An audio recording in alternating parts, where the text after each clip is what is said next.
Kita berdoa.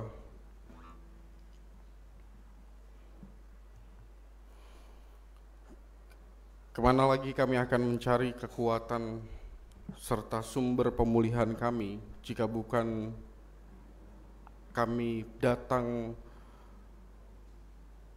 ke hadirat-Mu dan mendengarkan apa yang menjadi kehendak-Mu. Karena dalam peristiwa seperti ini, ketika kami berhimpun bersama-sama dengan saudara-saudari seiman kami percaya bahwa akan selalu ada kekuatan yang baru yang Tuhan karuniakan kepada setiap kami yang menyediakan hati dan pikiran kami untuk dengar-dengaran akan kebenaran firman-Mu. Oleh karena itu Tuhan, inilah kami yang telah mempersiapkan hati dan pikiran kami. Kiranya kuat kuasa Roh Kudus-Mu menolong kami, bukan untuk hanya sekedar memahami apa yang menjadi kehendak-Mu, tapi lebih dari itu, tolong kami agar kami dapat melakukannya dalam keseharian kami. Pimpin hamba-Mu, pimpin kami sekalian dalam Kristus Yesus, firman yang telah menjadi manusia, kami datang dan berdoa. Amin.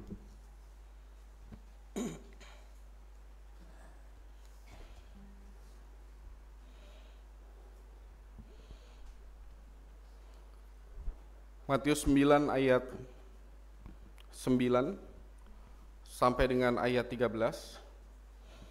yang akan dilanjutkan dengan ayat 18 sampai dengan ayat 26. Matius pemungut cukai mengikut Yesus. Setelah Yesus pergi dari situ, ia melihat seorang yang bernama Matius duduk di rumah cukai. Lalu ia berkata kepadanya, "Ikutlah aku." Maka berdirilah Matius lalu mengikut dia. Kemudian ketika Yesus makan di rumah Matius, datanglah banyak pemungut cukai dan orang berdosa dan makan bersama-sama dengan dia dan murid-muridnya. Pada waktu orang Farisi melihat hal itu, berkatalah mereka kepada murid-murid Yesus, "Mengapa gurumu makan bersama-sama dengan pemungut cukai dan orang berdosa?" Yesus mendengarnya dan berkata, "Bukan orang sehat yang memerlukan tabib, tetapi orang sakit. Jadi pergilah dan pelajarilah arti firman ini. Yang kukehendaki ialah belas kasihan dan bukan persembahan. Karena aku datang bukan untuk memanggil orang benar, melainkan orang berdosa."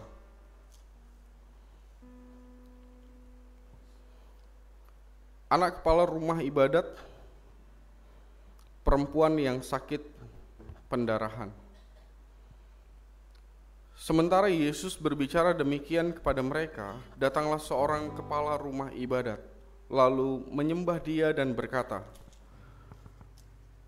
"Anakku perempuan baru saja meninggal, tetapi datanglah dan letakkanlah tanganmu atasnya, maka ia akan hidup." Lalu Yesus pun bangunlah dan mengikuti orang itu bersama-sama dengan murid-muridnya. Pada waktu itu, seorang perempuan yang sudah 12 tahun lamanya menderita pendarahan maju mendekati Yesus dari belakang dan menjamah jubahnya. Karena katanya dalam hatinya, "Asal kujamah saja jubahnya, aku akan sembuh." Tetapi Yesus berpaling dan memandang dia serta berkata, "Teguhkanlah hatimu, hai anakku, imanmu telah menyelamatkan engkau." Maka sejak saat itu sembuhlah perempuan itu. Ketika Yesus tiba di rumah kepala rumah ibadat itu dan melihat peniup-peniup seruling dan orang banyak ribut, berkatalah ia, "Pergilah, karena anak ini tidak mati, tetapi tidur." Tetapi mereka menertawakan dia. Setelah orang banyak itu diusir, Yesus masuk dan memegang tangan anak itu, lalu bangkitlah anak itu. Maka tersiarlah kabar tentang hal itu ke seluruh daerah itu. Sampai sedemikian jauh pembacaan Alkitab kita hari ini. Yang berbahagia adalah kita sekalian yang bukan hanya sekedar mendengarkan, tetapi pada akhirnya mau memperjuangkan apa yang menjadi kehendak Tuhan dalam keseharian kehidupan kita. Haleluya.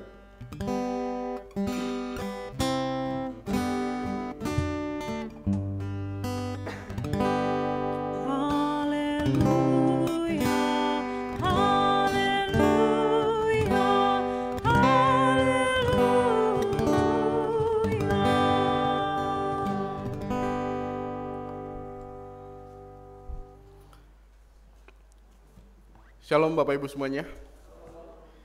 Di antara banyak alasan yang mungkin seseorang bisa ajukan, bisa diberikan oleh seseorang yang tidak hadir dalam sebuah persekutuan. Misalnya ada kegiatan-kegiatan kebaktian minggu, kebaktian kategorial, kebaktian apa lagi? Ya, dua itu ya. Ada beberapa alasan yang sebenarnya kalau saya pribadi membuat saya sedih. Mungkin Bapak dan Ibu juga merasakan hal yang saya rasakan. Kalau alasannya karena sakit, dimengerti. Ya, pada akhirnya sedih juga kita mengerti, tapi kita sedih dengarnya gitu. Bukan tentang karena sakit atau apa lagi. Bukan juga karena malas misalnya. Kalau alasannya malas mah bukan sedih tuh. Jadi berasa gondok aja. Malas, orang Kristen malas gimana? Malas ke gereja maksudnya. Ada dua alasan. Alasan yang pertama yang membuat saya sedih, dan mungkin Bapak dan Ibu kalau mendengarnya juga mungkin berasa sedih juga, adalah suatu seseorang menggunakan alasan saya nggak punya persembahan. Sedih nggak sih? Seseorang dengan alasan saya nggak punya persembahan, lalu kemudian pada akhirnya memutuskan untuk tidak hadir. Padahal mah cuma kayak bahasa lagunya 5 langkah doang, nggak hadir. Padahal mah motor ada, bensin juga ada, cuma memang nggak ada persembahan. Atau mungkin uangnya ada, tetapi sudah dialokasikan untuk sedemikian rupa sehingga benar-benar nggak ada. Ya bisa juga ya, nggak ada persembahan itu bukan berarti nggak ada uang sama sekali. Ada, tapi sudah dipos-poskan kemana-mana gitu. Alasan yang membuat kalau saya dengarnya jadi sedih, suatu seseorang pakai alasan gak punya persembahan. Padahal naik motor bisa, padahal melangkah pun bisa, walaupun betul tidak punya persembahan. Dan alasan yang kedua adalah seseorang tidak hadir karena seseorang merasa diri seberdosa itu. Apa alasannya tidak ikut misalnya? Saya berdosa sekali Pak, misalnya gitu. Kalau saya sih sedih dengernya. Kalau Bapak dan Ibu bagaimana sewaktu ada orang yang menggunakan dua alasan itu, pasti juga berasa sedih.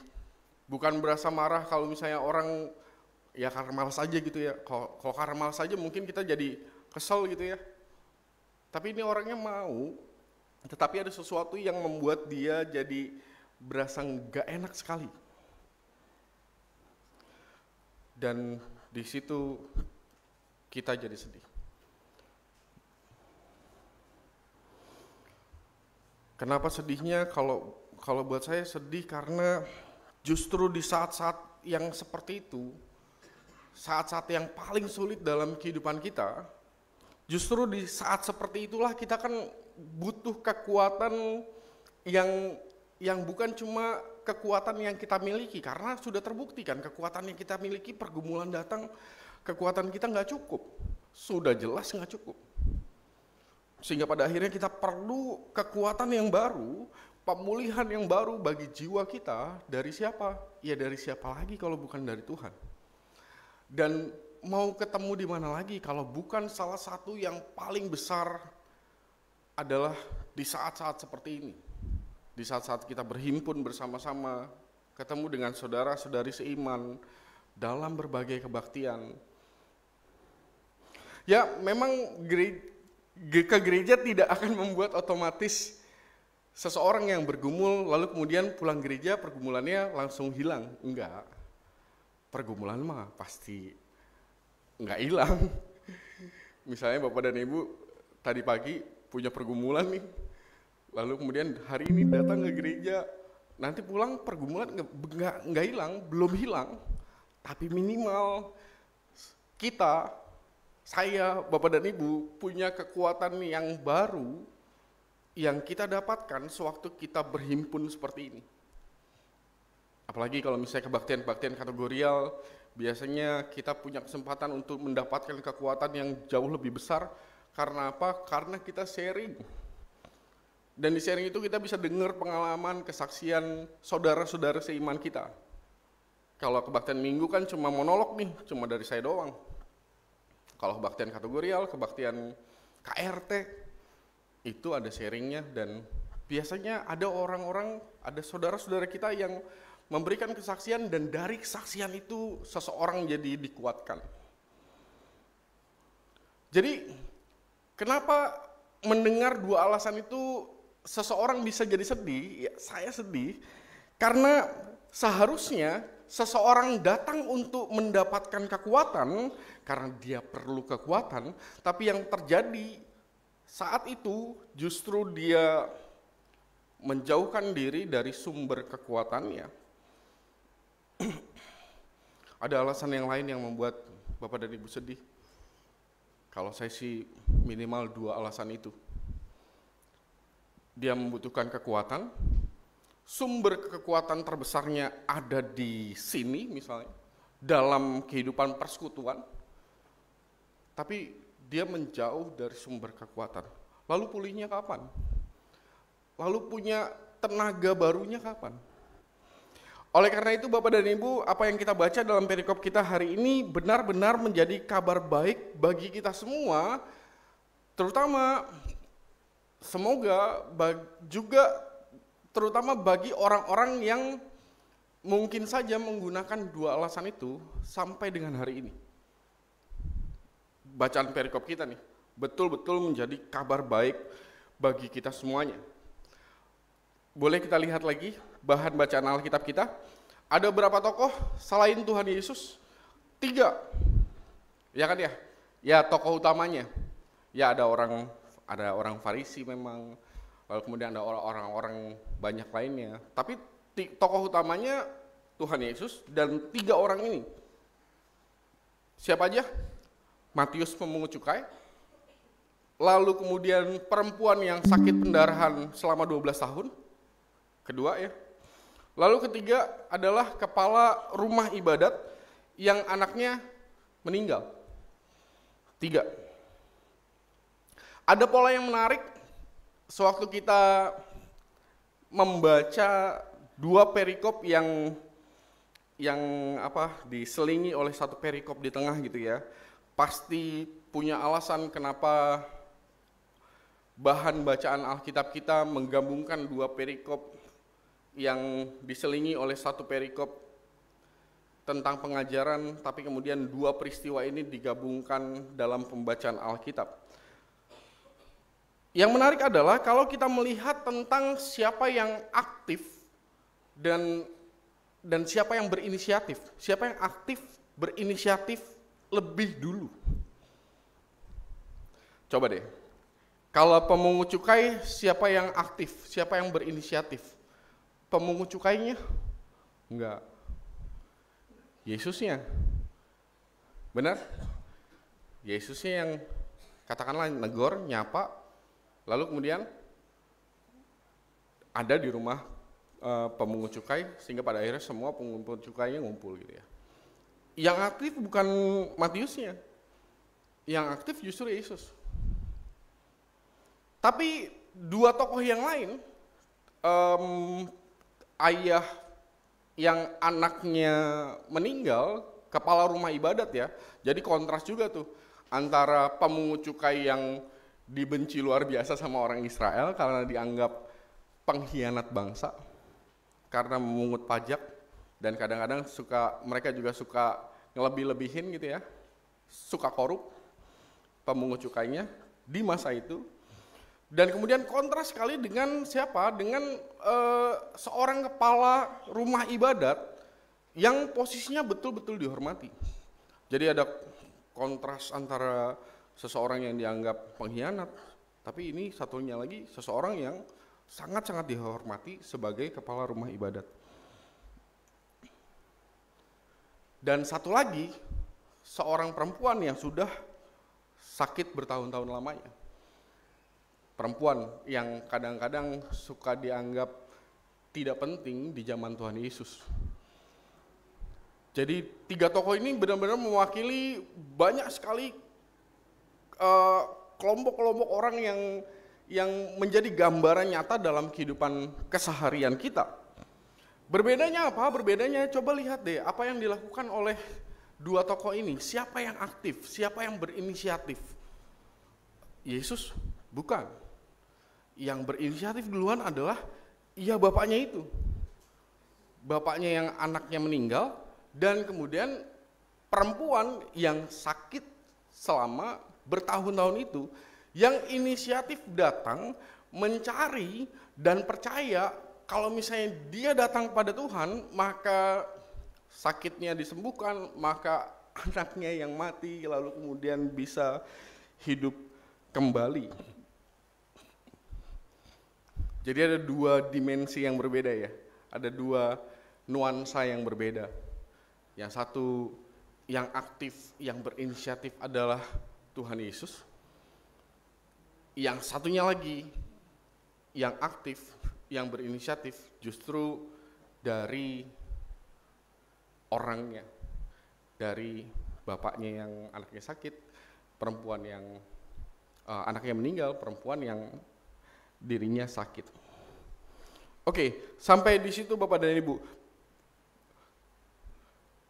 Kalau buat saya gambaran itu betul-betul menggambarkan tentang bagaimana kehidupan persekutuan yang betul-betul hidup, yang saling memulihkan, yang saling menopang satu dengan yang lain di sepanjang zaman. Kalau misalnya mau dikatakan bahwa sebuah persekutuan adalah persekutuan yang hidup, yang saling memulihkan, yang saling menopang, saling menolong satu dengan yang lain, maka dua gambaran yang tadi, semoga saya nggak salah ya, dua gambaran yang tadi tentang siapa yang berinisiatif, siapa yang aktif, bukan hanya yang dari atas yang aktif, tapi juga yang bawah yang aktif. Dua gambaran itu harus ada di dalam kehidupan persekutuan itu.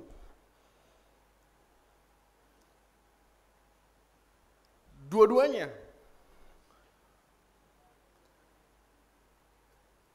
Tuhan yang aktif menyelamatkan, tapi juga bukan hanya Tuhan yang aktif mau memberikan jalan keselamatan, tetapi juga orangnya mau diselamatin. Kan begitu. Lah kalau dari sananya aktif, yang di sini pasif, nggak nyambung. Ibaratnya dikasih gayung, gayungnya nggak pernah disambut. Kan gitu ya. Karena kalau dari bawah yang sudah berinisiatif, yang atas nggak mungkin nggak berinisiatif. Maksudnya nggak mungkin merespon dengan apa ya? Dengan jahat. Apalagi kalau misalnya yang atas itu langsung, kalau misalnya kita datang bertobat sama Tuhan, masa Tuhan nolak? Nggak mungkin ditolak sama Tuhan. Jadi persekutuan yang mau meraih dan juga orang-orang yang berinisiatif dan aktif. Kalau gambarannya mungkin gini. Kalau tadi kan gayungnya nggak bersambut ya, ya ini gayung bersambutnya. Misalnya kita sama-sama berinisiatif untuk meraih, katakanlah datang.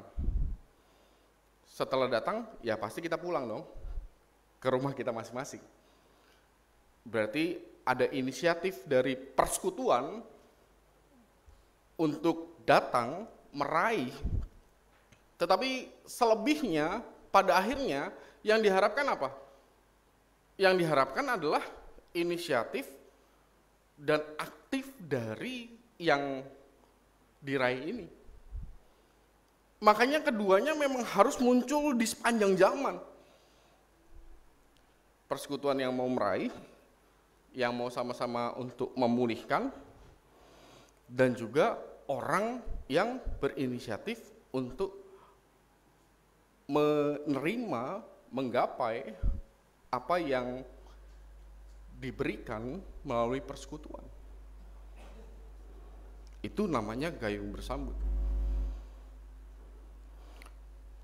Dan itu gambaran yang sangat-sangat indah sewaktu kita tahu bahwa kehidupan kita tidak pernah lepas dari pergumulan-pergumulan.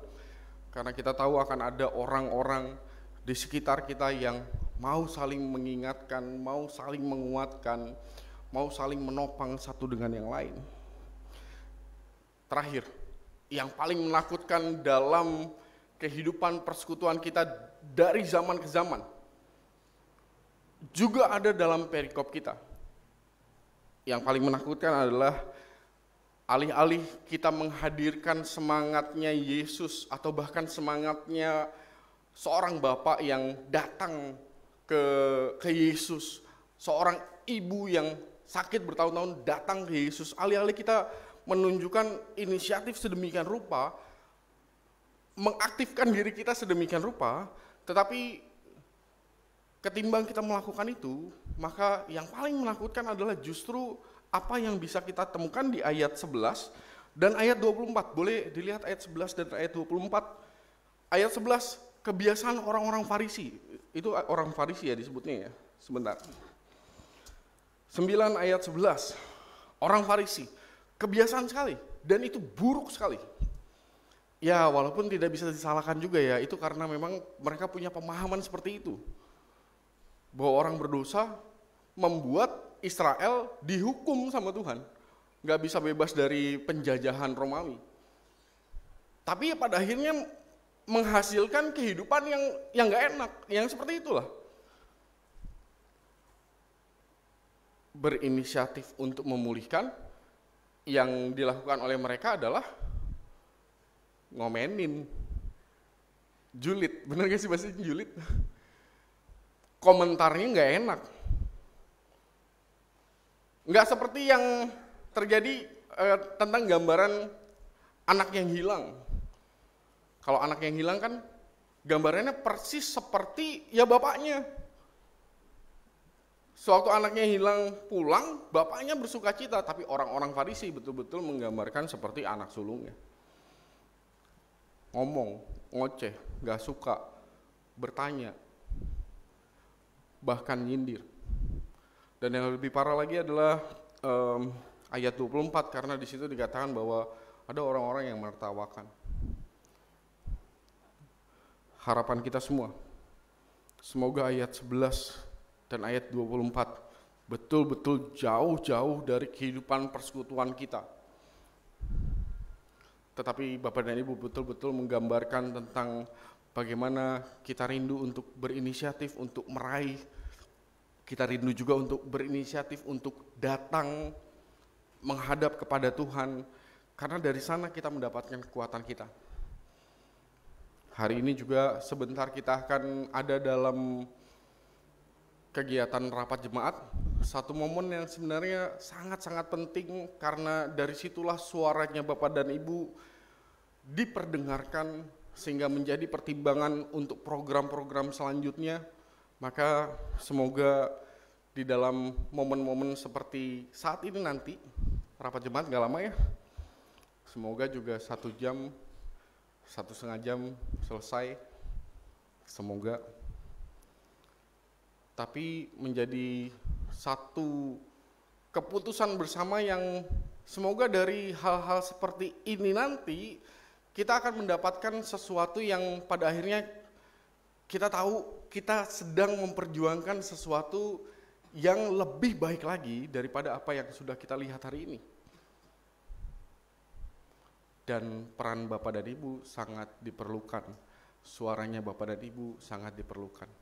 Maka jangan sungkan untuk hadir, Bapak dan Ibu berhak hadir, punya hak untuk hadir, gunakan hak itu. Berbicaralah kalau misalnya ada sesuatu yang memang perlu diomongkan, supaya kita bisa sama-sama cari solusinya. Supaya kita nggak cuma misalnya ngegrundel di belakang, ngomonglah supaya kita cari solusinya. Tuhan menolong kita, Tuhan memberkati kita, amin.